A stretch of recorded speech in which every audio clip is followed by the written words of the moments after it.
அடுத்து pairs of prepositions that are often confused. இது ரொம்ப முக்கியம். இப்போ for example at and in and into, to and till, from and since, for and since, during and for. இந்த வார்த்தைகளுக்கெல்லாம் என்ன difference இருக்கு? ரெண்டும் ஒரே அர்த்தத்தை வர்ற மாதிரி இருக்கும். ஆனால் இதை போட வேண்டிய இடத்துக்கு இதான் போடணும், அது போட வேண்டிய இடத்துக்கு அதான் போடணும். ஏற்கனவே சொன்னோம் இல்லையா, சின்ஸ் 1995 அப்படின்னா ஃப்ரம் 1995 போடக்கூடாது, சின்ஸ் 1995 தான் போடணும். அந்த மாதிரி சில உதாரணங்களை நான் இப்போ எழுதி போடுறேன், காப்பி பண்ணிக்கோங்க. ஸோ பேர் ஆஃப் ப்ரிப்போஷன் எழுதி போடுறேன், காப்பி பண்ணிக்கோங்க. அட் அண்டு இன், இந்த ரெண்டு எப்பப்பெல்லாம் கன்ஃபியூஸ் ஆகும் அப்படிங்கிறது. யூஸ்வலாக at is used with places, usually small towns and villages, while in its used with countries and large towns. பெரிய ஊர்கள் நாடுகளுக்கு இன் யூஸ் பண்ணுறோம், சின்ன ஊர்களுக்கு அட் யூஸ் பண்ணுறோம். பாருங்கள் உதாரணம், my sister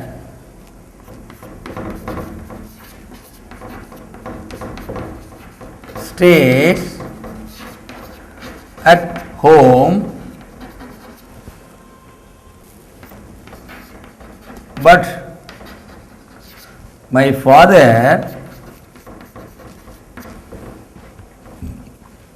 is in the office.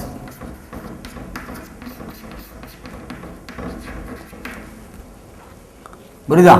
ஹோம்ங்கிறதுக்கு at வந்திருக்கு, ஆஃபீஸுங்கிறதுக்கு இன் வந்திருக்கு.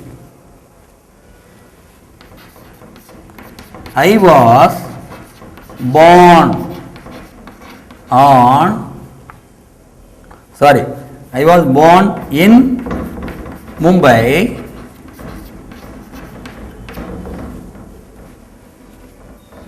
but I live at a village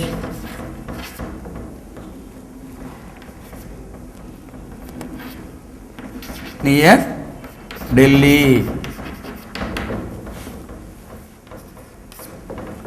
Born in Mumbai, பெரிய ஊர், but I live at a village.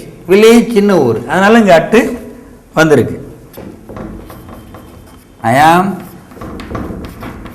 living in Chennai at Thiruvanmiyur.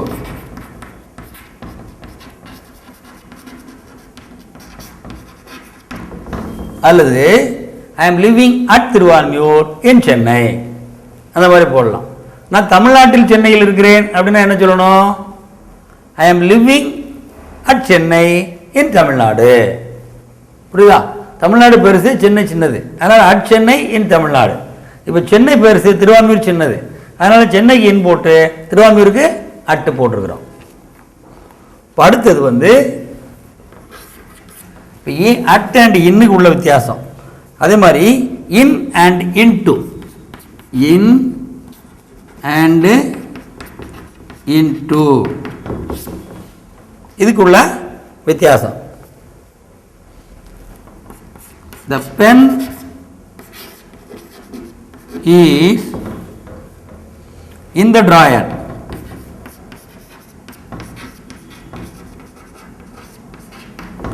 The pen is in the drawer. My father came into the room.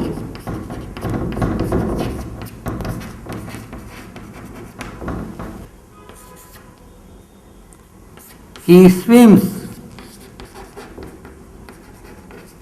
in the river.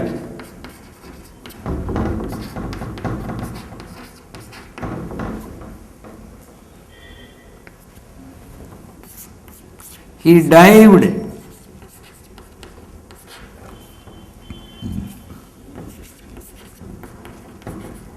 into the river. புரியுதா? He swims in the river. ஆற்றில் நீச்சல் அடிக்கிறான். he dived into the river. ஆற்றுக்குள் dive அடிக்கிறான், பல்ட்டி அடிக்கிறான். இப்போ புரிஞ்சுதா? ஸோ அந்த ஸ்லைட் டிஃபரன்ஸ் தான் தெரியும். எக்ஸாக்ட் மீனிங்கை கரெக்டாக பார்த்து நீங்கள் என்ன செய்யணும், போடணும். இந்த கன்ஃபியூஷன் உங்களுக்கு வரக்கூடாது. இன்னும் நிறைய எக்ஸாம்பிள் புக்கில் இருக்குது, நீங்கள் பார்த்து ரெஃபர் பண்ணிங்க. அடுத்து to and till.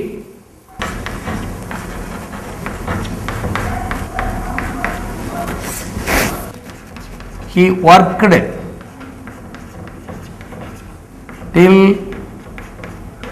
8 p.m. he worked till 8 p.m.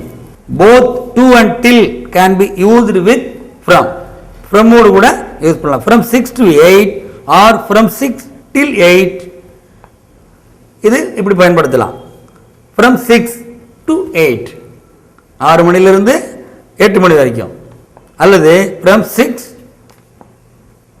till 8 அந்த மாதிரியும் பயன்படுத்தலாம். புரிஞ்சுதா? அடுத்து from and since. நான் ஏற்கனவே உங்களுக்கு சொல்லியிருக்கிறேன்.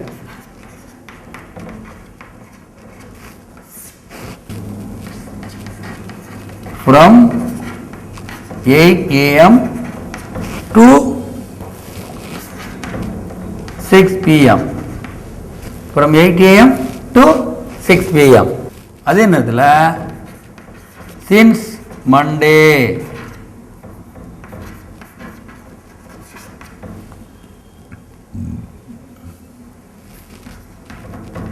since last year,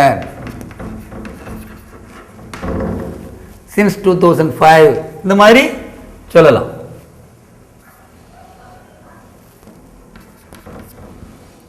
for and since.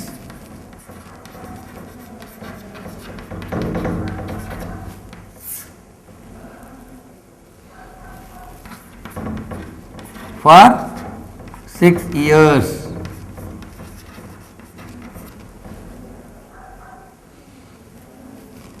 for 4 months.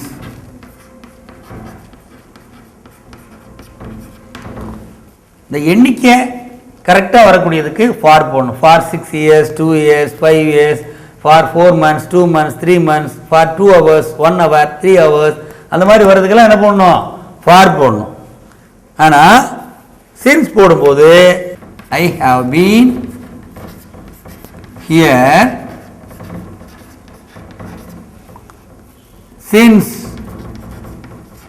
2 o'clock. from 2 o'clock சொல்லக்கூடாது, since 2 o'clock. புரியுதா?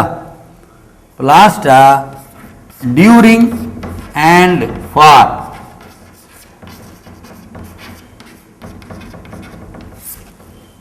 I saw him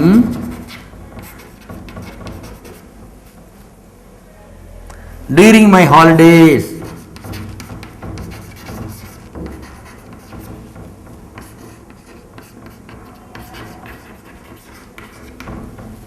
I saw him during my holidays. They hired a car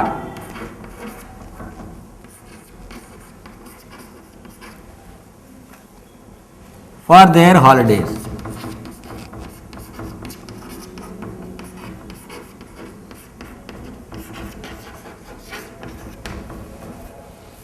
புரிஞ்சுதா? இது போக some common prepositions இருக்கு. அதை நான் அப்படியே படிக்கிறேன், நீங்கள் கேட்டுக்குங்க. மற்றபடி நீங்கள் தெளிவாக வேணுங்கிறது புக்கை ரெஃபர் பண்ணிக்கிங்க. அக்ராஸ், அக்ராஸ்னு என்ன பார்த்தோம், குறுக்கே. They build a bridge across the river. ஆற்றின் குறுக்கே ஒரு பாலத்தை கட்டினார்கள். They build a bridge across the river. Along, அலாங்னா வழியாக. He was going along the road. He was going along the road. அவன் ரோட்டின் வழியாக போய்கொண்டிருந்தான். அபவுட், அபவுட்னா பற்றி. Ramesh told me about Ganesh Murthy. It's about 8 o'clock. After, we can go to temple after 9 o'clock. பிறகுங்கிற அர்த்தத்தில் வருது. Behind, my house is behind the church. சர்ச்சுக்கு பின்னாடி என்னுடைய வீடு இருக்கிறது. பிசைடு, பிசைட்னா அருகில். அவர் headmaster has sat beside Praveen. பிரவீனுக்கு பக்கத்தில் ஹெட்மாஸ்டர் அமர்ந்திருக்கிறார். Besides, Pradeep is getting ₹300 as beta. Besides his salary. அவனுடைய சம்பளத்திற்கும் அதிகமாக மேலாக ₹300 பேட்டா வாங்கி கொண்டிருக்கிறார். Outside. They waited outside the church. சர்ச்சுக்கு வெளியே காத்திருந்தார்கள் அப்படின்னு அர்த்தம். Out, you can go out, வெளியே போகிறது. Already, the train had left already. ஏற்கனவே ட்ரெயின் போயிடுச்சு. எக்ஸப்ட், தவிர. All are going to the picnic except Kannan. எல்லாரும் பிக்னிக் போயிட்டாங்க, கண்ணனை தவிர. In spite of, in spite of he is not being well. அவன் சுகவீனமாய் இருந்த போதிலும், நன்றாய் இல்லாதிருந்த போதிலும், ஹி அட்டெண்டட் த ஆஃபீஸ். அவன் ஆஃபீஸுக்கு போனான். இருந்த போதிலும் அர்த்தம். தோனாலும் பாஸ் பண்ண முடியல. த்ரூனா வழியாக. The tunnel was made through the hill. மலை வழியாக, மலையின் ஊடே என்ன பண்ணியிருக்காங்க? குகை, மலை குகை உருவாக்கி இருக்கிறாங்க. இன்சைடு, இன்சைட்னா உள்ள. The went inside the police station. Police ஸ்டேஷனுக்கு உள்ள போனாங்க. Without, we can't write without pen. புரிஞ்சுதா? ஸோ இன்னும் நிறைய இதில் எக்ஸாம்பிள்ஸ்லாம் இருக்குது. நீங்கள் இந்த புத்தகத்தை வாங்கி இதை படிச்சிங்கன்னு சொன்னால் நிறைய விஷயங்களை நீங்கள் தெரிஞ்சுக்க முடியும். கிராமரில் தவறு இல்லாமல் முழு மதிப்பெண்கள் நீங்கள் வாங்க ஏதுவாக இருக்கும். அடுத்த வகுப்பில் சந்திப்போம்.